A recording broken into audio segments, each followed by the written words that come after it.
네, 안녕하십니까. 오늘도 선교 토크를 이어가려고 합니다. 오늘의 주제는 우리가 해외 선교 후원 어떻게 지속할 것인가, 그런 주제입니다. 선교사는 후원을 받아서 활동하는 사람들입니다. 물론 사도 바울이 보여준 것처럼 자비량하는 부분도 있지요. 그러나 현대 선교에서도 메인으로 보자면 우리가 교회들이 후원하고 또 개인들이 후원한 것을 가지고 어떻게 선교 사역을 지속할까, 이런 고민들을 실제적으로 많이 하고 있습니다. 그래서 이제 교회들과 후원 관계를 맺게 되면 이런 이제 선교 약정서도 작성하게 되지요. 예전에 우리 성사님들은 이게 없었을 거예요. 그런데 이제 선교 후원을 오래 하다 보니까 굉장히 또 그 선교사와 교회가 생각이 맞지 않거나 또 헤어질 때가 됐는데 어떻게 말을 꺼내기 어렵고 이런 문제도 생기다 보니까, 또는 일방적으로 선교 후원을 이렇게 중단하는 경우도 생기니까 선교사와 후원, 우리 교회, 단체, 개인들 간에 이런 약정서를 통해서 그래도 어느 일정 기간 동안은 우리가 서로 잘 지키면서 후원을 지속하자, 이런 약속들을 하게 된 것이겠죠. 교회가 선교를 하고 싶고 또 선교사는 선교를 해야 하고 이 둘이 만나서 함께 선교하는 것, 이것은 참 아름다운 관계입니다. 열악한 의료 현장의 선교사를 응원합시다. 아주 귀한 일들이죠. 그래서 우리는 흔히 보내는 선교사라는 이 단어를 자주 접하게 됩니다. 우리가 가는 선교사는 못 될지라도 보내는 선교사의 역할을 감당하자, 이런 말이죠. 그래서 우리 보내는 선교사를 위해서 약정도 하고 또 헌신도 하자, 이런 것을 가지고 성도님들에게 선교에 대해서 어떻게 참여할 것인지 교회가 독려하기도 합니다. 참 바람직한 일이라고 생각합니다. 보내는 선교사가 있어야지 또 가는 선교사, 또 가 있는 선교사가 또 사역을 할 수 있으니까요. 당신은 보내는 선교사입니다. 참 멋지죠? 네, 정말 아시아, 아프리카, 중남미, 심지어 유럽과 북미까지도 우리가 많은 선교사들을 지금 보내왔습니다.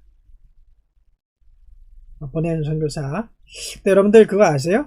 한 선교사가 평균적으로 가정을 꾸리면서 사역해 나가려면 어느 정도 선교비가 필요한지 혹시 아시는지 모르겠네요.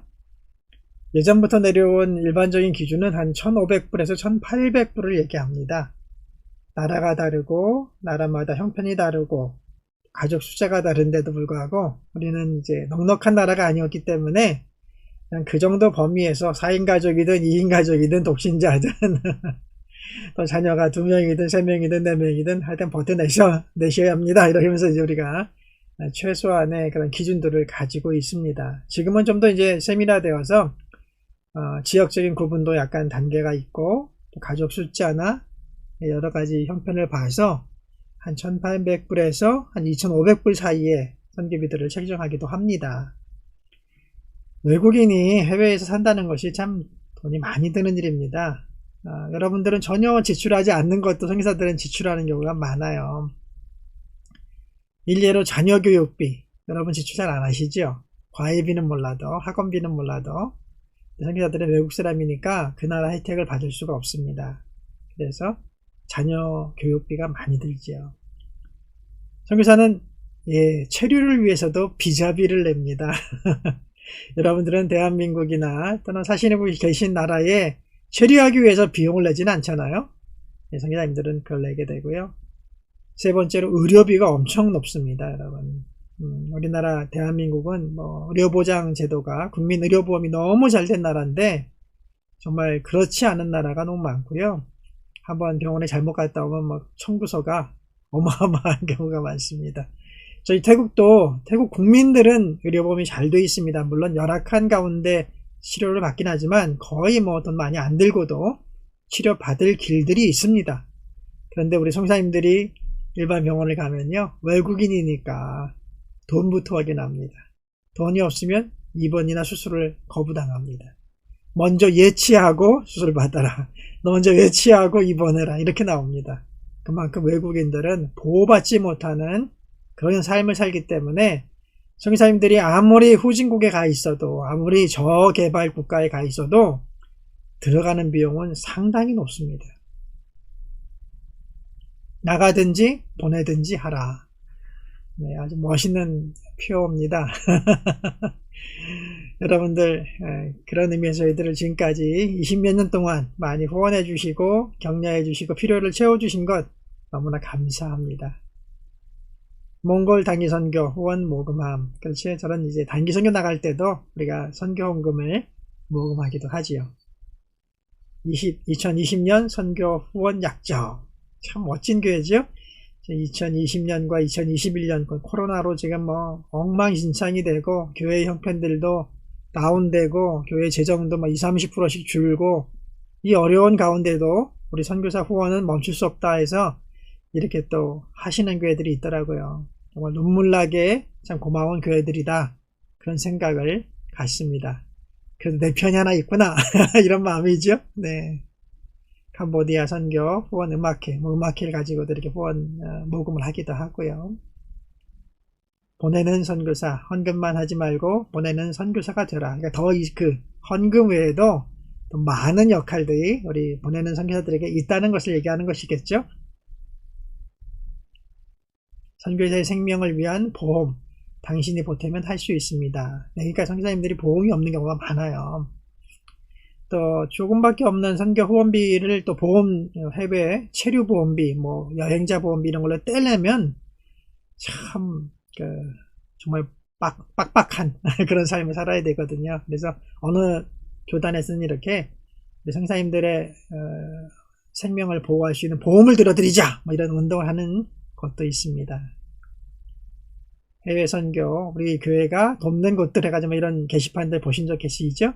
네, 참 다양한 한 교회가 여러 나라를 섬기는 이런 일들을 한국 교회는 정말 부지런하게 많이 해왔습니다. 너무나 감사한 일이고 그렇기 때문에 선교 헌신자들이 또 매년 경제들이 어렵고 힘들 때라도 나갔죠. 그래서 지금은 전 세계에 한 27,000여 명의 선교사들이 나아가서 사역을 하고 있습니다.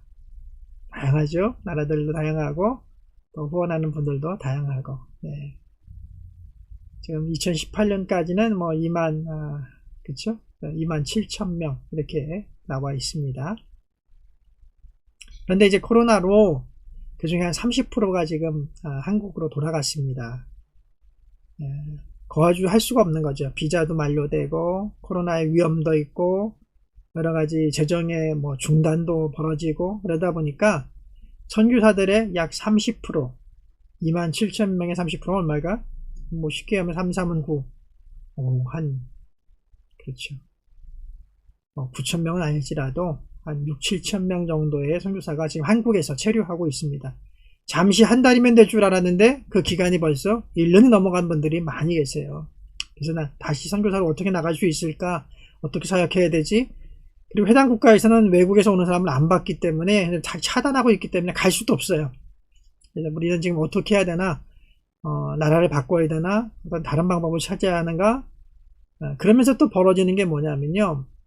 선교사님들의 연령이 높아지고 있다는 겁니다. 고령의 선교사님들, 이제 은퇴를 앞두고 계시고, 독신인데 돌봐줄 가족도 없을 때 갈 곳이 없는 거죠. 이럴 때 이제 후원의 문제들이 굉장히 압박이 심합니다. 물론 교회들도 어려움이 너무 크지요. 이번 코로나에서 온라인 예배를 드리면서 헌금들이 굉장히 많이 줄었다는 소식들을 저희도 다 접하고 있습니다. 태국도 이제 코로나가 저렇게 많이 번져서 이제 위급한 상황이고 현재도 3차 대유행이 아주 심각하게 그래서 지금 백신과 번짐 그 두 개가 막 그냥 경주하듯이 지금 그래프가 올라가고 있습니다.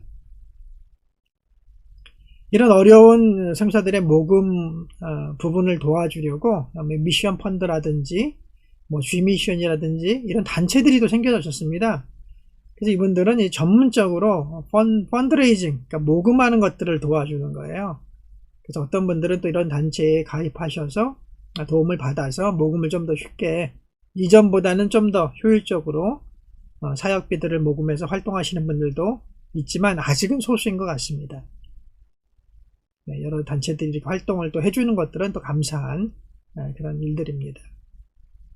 미션 펀드 같은 경우는 뭐 한동대 쪽에서 나온 학생들이 졸업생들이 이런 게 필요하다 해가지고 저런 이제 재단을 만들어서 전문적으로 우리 네트워크를 SNS라든지 이런 사회 관계망을 통해서 적극적으로 홍보해서 당신의 필요를 이렇게 채워드리고 이렇게 하겠다. 그래서 그런 선교사를 돕는 그런 단체, 자신의 재정은 아니지만 기술로서 네트워크로서 자기들이 기여해보겠다, 이런 귀한 단체도 생겨났습니다. 저는 이건 처음 봤는데요, 선교 재정 모금 세미나라는 게 있답니다. 근데 사실 이게 필요하긴 해요. 왜냐하면요, 어떤 선교사님들은 이 재정 모금을 좀 잘 하시는 분들이 계세요. 말주변도 있고 좀 잘 어필하고 또 관계도 넓고 해서 하시는 분도 있는데, 어떤 분들은 사역은 정말 진실하게 잘 하시는데 말도 못하고 달라는 소리도 못하고 알리지도 못하고 또 관계를 이용할 줄도 모르고 또 관계도 너무 좁아서 또 아는 분이 없는 경우도 있고요. 선교지를 이렇게 저렇게 다니다 보면 많은 선교사님들을 만나잖아요. 동료 선교사님들, 뭐 후배 선교사님들, 또 다른 교단 선교사님 만나는데, 정말 선교사님마다 이 재정 모금에 대한 능력이 너무 다른 거예요. 너무 차이가 심해요. 그래서 어떨 땐 그런 생각이 있습니다. 우리가 팀으로 사역하면서 정말 열정적으로 일하실 분도 일만 하고, 이런 재정 모금에 또 달란트가 있는 분들 계시잖아요. 그런 분들이 뭐 한 10가정, 20가정을 위해서 그냥 오로지 재정 모금을 위해서만 뛰는 건 또 어떨까? 그분은 따는 현장 사역하지 마시고, 그래서 우리 팀을 위한 재정 사역자. 그래서 그분은 뭐 9가정, 10가정을 위해서 혼자 뛰어다니는 거죠. 열심히 모금해서 일하고 계신 분들을 다 이렇게 서포트하게 만드는 그런 좀 팀플레이 하면 어떨까? 그런 고민도 정말 할 정도로 개인 성향, 또 개인 믿음, 또 개인의 어떤 그런 능력의 차이가 굉장히 큰 분야가 또 이 재정 모금 분야입니다. 어떤 신문에 보니 이렇게 묻고 있더라고요. 선교 후원 잘하고 계십니까? 그러면서 이제 선교 후원한 마음을 가질 때 내 아들, 내 딸을 선교지에 보냈다 하는 마음으로 이렇게 전화 한번 해도, 질문 하나를 해도, 또 선교 후원을 해도 그런 마음을 갖고 하면 정말 좀 선교사와 교통하며, 소통하며, 위로하며, 격려하며 후원할 수 있지 않겠냐, 이런 이제 주제로 어떤 분이 말씀을 하시더라고요. 참 공감을 많이 했습니다. 선교 후원금 모금의 비상이다. 그렇죠. 지금 선교사들도 코로나의 여파, 우리 한국교회가 힘들어지니까 똑같이 선교 재정도 지금 뭐 20, 30% 이상, 또는 어떤 분은 50%, 60%까지 급격하게 주신 분도 계시고요. 또 한 교회의 단독 파송이 참 위험합니다. 그 경우에 교회와 관계가 끊어지거나 이렇게 어려움을 당했을 때 선교 후원이 끊어지면 거의 100% 그렇게 이제 선교 후원이 끊어지는 일도 발생하거든요. 보시면 나오죠. 선교 후원비가 이렇게 평균적으로 좀 다운되고 있다. 선교 후원이 절대적으로 부족하다는 그런 KWMA에서 설문조사한 내용들을 보면 그런 현상이 지금 1년 반 동안 굉장히 많이 일어나고 있다는 것을 알 수가 있습니다. 또 다른 교단에서 조사한 건데, 자기 교단 선교사들의 선교비의 필요가 있지만 그것이 부족한 분들이 이렇게 많다, 이런 것들을 또 통계로 제시하면서 우리 도웁시다, 이런 말씀들을 하고 계시죠. 이것도 마찬가지죠. 목사님들에게 여쭤본 거예요. 선교 후원 계속하고 계십니까 했더니 뭐 다 감사하게도 많은 분들은 아직도 그대로 유지하려고 노력하고 있지만 여러 가지 사정 때문에 줄인 교회들도 저렇게 많이 있다라는 것을 보게 됩니다. 뭐 우리는 한국교회랑 거의 메인으로 연결되어 있잖아요. 우리 한국교회가 힘들어지면 저희 선교지도 같이 힘들어지는 것은 뭐 당연한 결과라고 저는 생각을 합니다. 이런 어려움들에 대한 것은 우리 짐작도 되지만 실제 통계로도 쉽게 볼 수가 있습니다. 그런 가운데도 이렇게 선교사 멤버 케어를 위해서 써주십시오 하고 이렇게 우리 총회 방문해서 총무님한테 헌금을, 선교비를 전달하는 이 아름다운 모습도 있습니다. 그리고 GMS 우리 총회 선교부 같은 경우는 저희 총회가 아니고 이제 합동 측이죠. 합동 측 세계 선교부 같은 경우는 코로나로 어려워진 선교사들의 특별 생계비를 지원하자. 특별 모금을 했다고 그래요. 그래서 이제 현장에 있는 모든 선교사들한테 좀 특별 생계비를 지원 나눠준 거죠. 정말 잘한 것 같아요. 왜냐면 개개인이 그걸 일일이 얘기하기 어렵지 않습니까? 네, 종회선교부가 나서서 이렇게 모금 활동을 아주 전국적으로 하고 그것을 또 공평하게 균등하게 나누어서 현장의 모든 선교사들에게 십시일반 나눠주는 것 굉장히 잘한 것 같다. 저는 그런 생각을 합니다. 그런데 또 하나 이제 주제가 등극하게 돼요. 그렇다면 선교사님들이 지금까지는 주로 후원을 통해서 사역을 했는데 이제부터라도 후원뿐 아니라 현장에서 자비량을 위한 어떤 일을 해도 괜찮겠습니까? 이렇게 의향을 물어봤는데 많은 교회에서 동의했다는 거예요. 그전에는 반대하는 분이 더 많았습니다.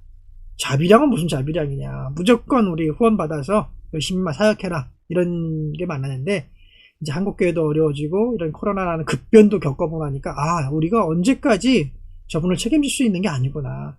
할 수만 있다면 현장에서 자비량을 위해서 뭔가 해보는 것, 시도는 우리가 긍정적으로 본다. 뭐 이런 얘기죠. 저희 교단 선교부에서도 몇 년 전부터 그렇게 지침이 바뀌었습니다. 전에는 금지사항이었거든요. 그런데 이제는 권장사항입니다. 가능하고 긍정적이고 또 선교사가 목사가 할 수 있는 일이라면 한번 시도해서 현장에서도 어느 정도 20-30%의 선교비를 자체 충당하는 것 권장한다. 뭐 이런 식으로 우리 굉장히 바뀌었습니다. 우리 흔히 BAM이라고 얘기하는 그런 이제 비즈니스 애즈 미션이라는 것도 굉장히 지금 계속 논의되고 시도되고 반성되고 하면서 이렇게 발전하고 있죠. 그런 부분들이 긍정적으로 지금 본다라는 통계들이 올라오고 있습니다. 이것이 지금 이제 코로나를 겪으면서 우리 선교계가 또 우리 한국 교회가 또 한국 선교가 또 변화하고 있다는 거죠. 특별히 재정적인 부분에서 그런 것들은 우리가 긍정적으로 검토하고 또 시도하고 또 연구할 필요가 있지 않나 저도 그렇게 동의를 합니다. 우리 태국에 계신 선교사님이세요. 스테판 조라고 이분은 거꾸로입니다. 와서 비즈니스로 몇만 원 들고 오셨다고 그래요. 몇만 원 들고 와서 맨 땅에 헤딩해 가지고 쇼파 아주 좋은 가죽 쇼파를 회사를 만들고 그 판매를 통해서 굉장히 또 성공한 비즈니스맨이었습니다. 뒤늦게 태국에서 다시 신학을 하시고 지금은 태국 선교사로 또 미얀마 선교사로 활동을 하세요. 그런데 지금 저분 같은 경우는 이제 그런 식의 비즈니스맨에서 선교사로 계속 간증도 하시지만 지금 선교사들의 문제는 뭐냐고요? 거꾸로 선교사들이 후원금이 부족해서 비즈니스를 해야 되는 입장이 더 강하게 지금 대두되고 있어서 오히려 저분에게 가서 배워야 되지 않을까 그런 생각도 듭니다. 어떻게 비즈니스 하면 됩니까? 우리가 참 비즈니스도 쉬운 게 아니잖아요. 그냥 아마 이 사람 저 사람 비즈니스 하겠다고 덤벼들었다가는요 아마 종잣돈만 더 없어져 가지고 한국교회의 후원금을 또 다른 부분으로 사라지게 하는 큰 위험이 있지 않습니까? 그래서 참 비즈니스 선교라는 게 쉬운 게 아닙니다. 정말 배워야 되고 전문가들의 코치와 협력을 통해서 함께 나가지 않으면 비즈니스 선교를 통해서 자비량하는 케이스가 굉장히 드뭅니다, 여러분. 수많은 분들이 카페 열었다가 망하고 선교비를 오히려 축내는 경우가 많이 있습니다, 여러분.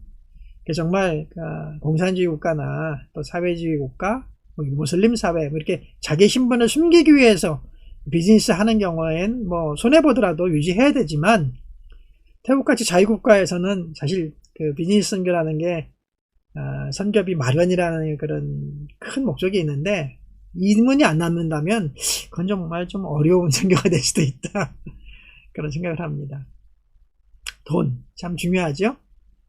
그런데 이렇게 우리 선교사님들이 많이 나가시고 후원교회들이 정말 어려운 가운데도 후원을 해주시면 감사한데 정말 생각지도 않은 이런 코로나의 여파 그래서 진짜 교회 재정이 바닥이 되는데 어떻게 도울 수가 없잖아요. 그런 경우엔 우리 이제 저희가 워크숍을 많이 합니다. 선교 오면은 이렇게 멤버들과 함께 교인들과 함께 또 청년들 또는 집사님, 권사님, 장로님들과 함께 워크숍 하는 주제 중에 하나가 이 돈의 후원에 대한 문제거든요.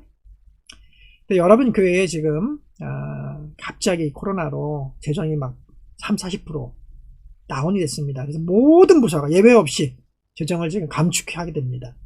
뭐 선교부만 하는 게 아니고 모든 부서입니다. 그러니까 뭐 받아들일 수밖에 없지 않겠습니까? 근데 여러분이 마침 선교부 위원이에요. 여러분들이 마침 선교부 부장이에요. 근데 교회에서 오더가 내려오기를 당회에서 어쩔 수가 없다. 우리가 선교사를 지금 10명 후원하고 있는데 다 유지할 수가 없다. 선교사를 한두 명 선교를 중단할 사람을 건의해라. 잘 살펴보고 비교해보고 평가해서 건의해서 올려달라. 이게 이제 당회의 요구 조건입니다. 여러분 어떻게 하시겠습니까? 저희인 것 같고 사실 선교지에서 단기 선교 오면 그 상황 토론을 해요. 이런 일이 여러분에게 주어진다면 여러분들은 어떻게 이 문제를 해결하시겠습니까? 그렇죠. 굉장히 어렵죠. 선교사를 늘려갈 때는 신이 납니다. 뭐 돈 준다는데 어깨에 막 힘도 들어가고 우리 교회가 선교사를 늘려간다는데 막 자부심도 생기고 우리가 하나님 나라의 선교에 참여하는 그 기쁨이 있잖아요. 막 신나게 하는데 막 가는데 이제 줄여야 될 때가 있어요. 선교사님들한테 그 편지 쓰기 어렵잖아요. 이제는 5월 말까지 후원하고 이제 그만하겠습니다. 이 편지하는 게 즐거운 일은 아니거든요. 참 어렵죠. 그런 일들이 근데 현실적으로 발생할 수 있지요.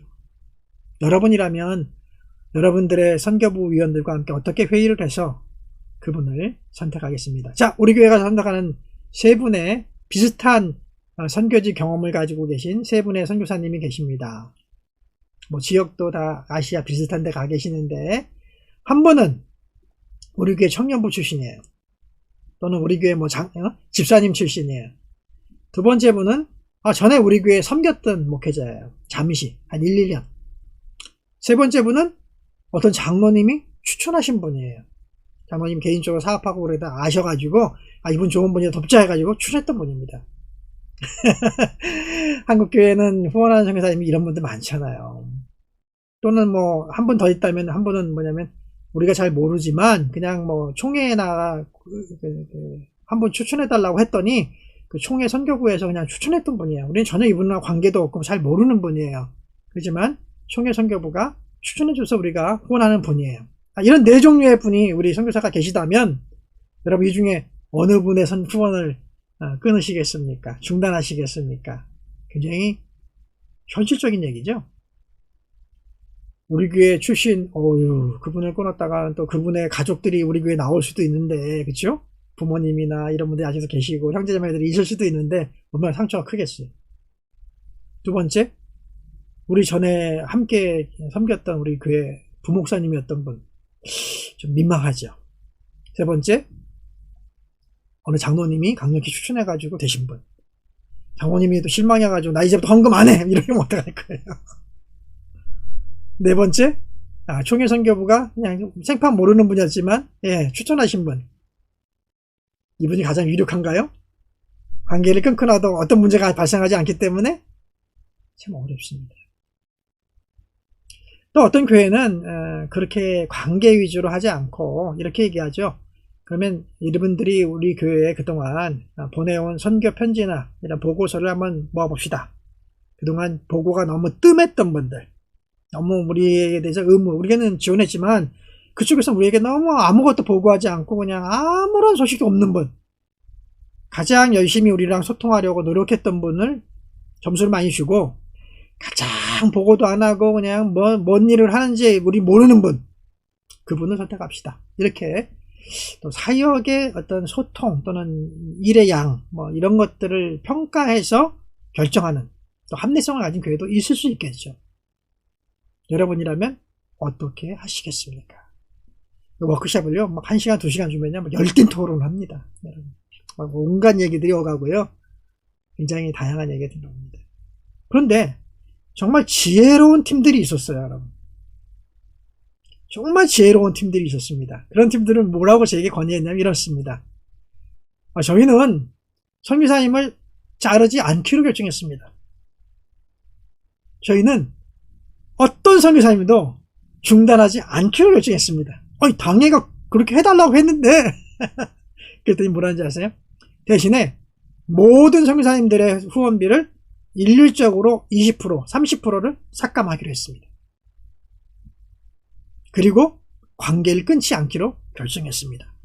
아니, 그렇게 얘기하시는 그 팀들이 있었던 거예요, 여러분. 얼마나 지혜롭습니까? 그렇지 않습니까? 선교사님들에게 편지를 보내는 거죠. 우리 여러분, 지금 코로나 때문에 헌금이 이렇게 줄었습니다. 양해해 주시기 바랍니다. 우리도 선교비도 십시일반 줄이기로 했습니다. 그러나 언제든지 우리 교회가 회복되면 다시 원위치 할 것입니다. 아니, 이전보다 더 많이 지원해 드릴 것입니다. 여러분, 이렇게 편지하면 그걸 이해 못하는 선교사가 누가 있겠습니까? 사실 선교사님들은요, 두려워하는 것은 선교 후원 중단, 단순히 선교비가 10만원, 20만원, 30만원이 중개 문제가 아니라 관계가 단절된 것을 더 두려워합니다. 사실은. 사실 우리가 수시로 한국을 나갈 수 있는 게 아니잖아요. 새로운 관계를 만들어내는 게 선교지에서는 굉장히 어려운 일입니다, 여러분. 그렇기 때문에 선교사들이 더 두려워하는 것은 관계의 단절입니다. 내가 또 지금 나가서 어디를 또 수소문해서 새로운 관계를 만들까? 어렵죠. 선교지 10년, 20년, 30년 되신 분들은 새로운 관계 만든다는 게 그렇게 쉬운 일이 아닙니다, 여러분. 그러니까 지금까지 있던 관계를 그대로 유지하고, 심지어는 선교비를 제로원이 돈으로는 안 도와요. 올해 선교사님 너무나 어려워서 저희 선교비를 못 드립니다. 그러나 선교사를 위해서 계속 기도하고 격려하는 일을 하겠습니다. 그래서 소식 보내주시고 기도 제목 보내주십시오. 저희가 다시 형편이 회복되면 선교비 지원도 회복하겠습니다. 이런 편지 받으면요, 정말 그 선교사님은 눈물 납니다. 행복할 수 있어요, 여러분. 그런 것들이 사실은 선교 후원에 있어서 굉장히 중요한 포인트라고 저는 생각합니다. 관계가 끊어지는 것, 다시 회복할 수가 없습니다, 여러분. 관계가 한번 끊어지면 정말 다시 잇기가 어렵습니다, 여러분. 그렇기 때문에 끊어지지 않는 관계, 함께 가는 관계, 그 관계 속에서 후원이라는, 또 재정이라는 것이 같이 흘러다닐 수 있는 것, 이것이 중요한 것이죠. 10만원씩 밖에 후원하지 않는 교회도요, 어떨 때는 선교 편지를 보고 일시적으로, 그렇죠? 교회 건축을 할 수도 있고, 1000만원을 보낼 수도 있고, 특별 구제 사역을 할 수도 있는 거 아니겠습니까? 어떤 성도가 그걸 보고 감동이 돼가지고 1000만원 할 수도 있는 거예요. 교회와 선교사가 잇고 있는 이 최소한의 끈, 그 끈을 유지하는 것이 이렇게 중요하다는 것이죠. 관계를 싹둑 자르는 것, 굉장히 위험한 발상입니다. 그런데 왜 그럴까요? 그것은 한국 사람들이 체면을 중요시하는 체면 문화가 있기 때문입니다. 우리가 돈의 관계를 끊게 되면 관계도 끊어야 되는 거예요. 미안하고 민망하고 못 견디는 거예요. 체면이 있지, 우리 교회가. 그러니까 아예 모른 체 하자. 끊어버리고 말자. 이런 식의 체면 문화 위주의 관계를 설정한다는 것입니다. 그렇죠? 민망하기 때문에 도마뱀 꼬리 자르듯이 그냥 잘라버리자. 그렇지 않습니다, 여러분. 우리는 한국인이지만 사실은 우리는 천국 백성입니다. 천국 백성은 다른 문화가 있어요. 체면 문화가 아니라 진실한 문화.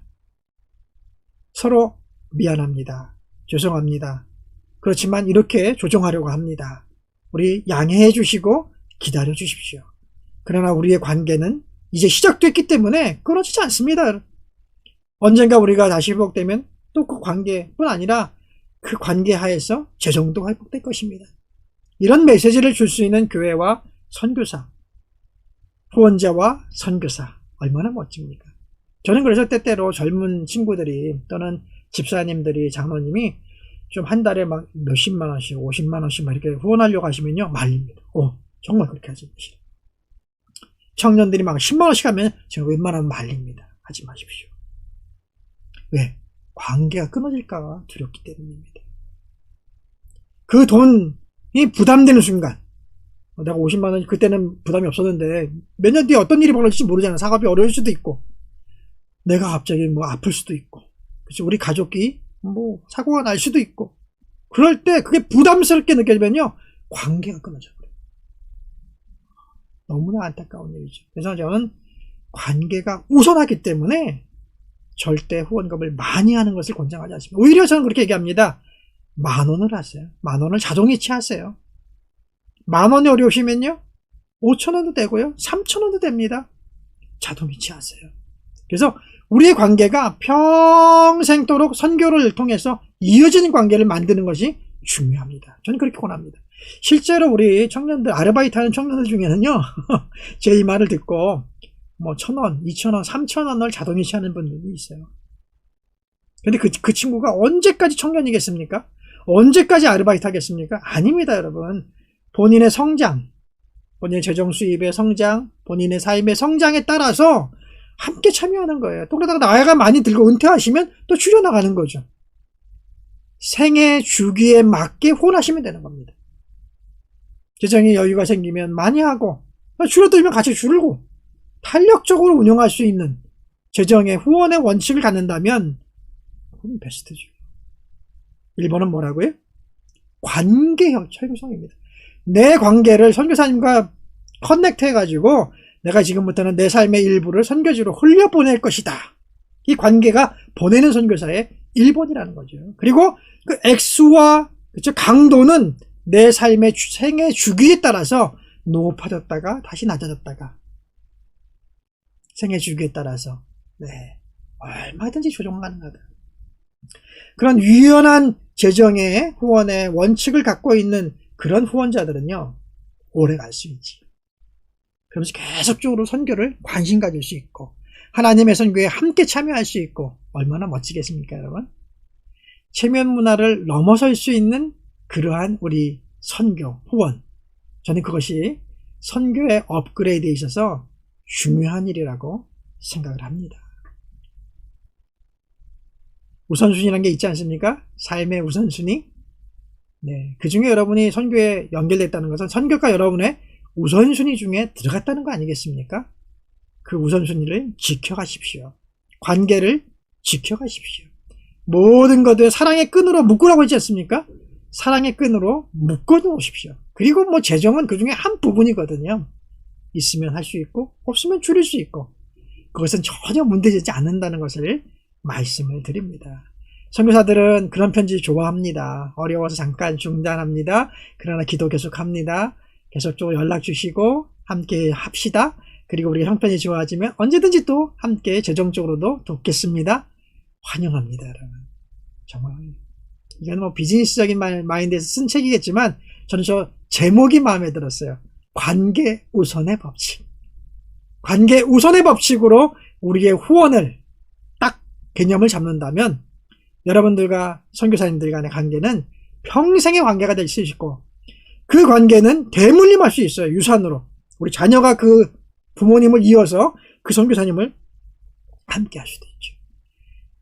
자녀들이 그 선교사님이 사라져도 그렇죠? 그 선교지를 품고 계속 갈 수 있죠. 어두 가문이 그런 거 아니겠습니까? 한국에 막 2대, 3대, 4대 계속 후원자들과 함께 그렇죠? 자녀들, 선교사님도 자녀로 바뀌고 후원자들도 자녀로 바뀌고 2대, 3대 계속 내려가면서 함께 한국 선교를 위해서 힘썼던 거 아니겠습니까?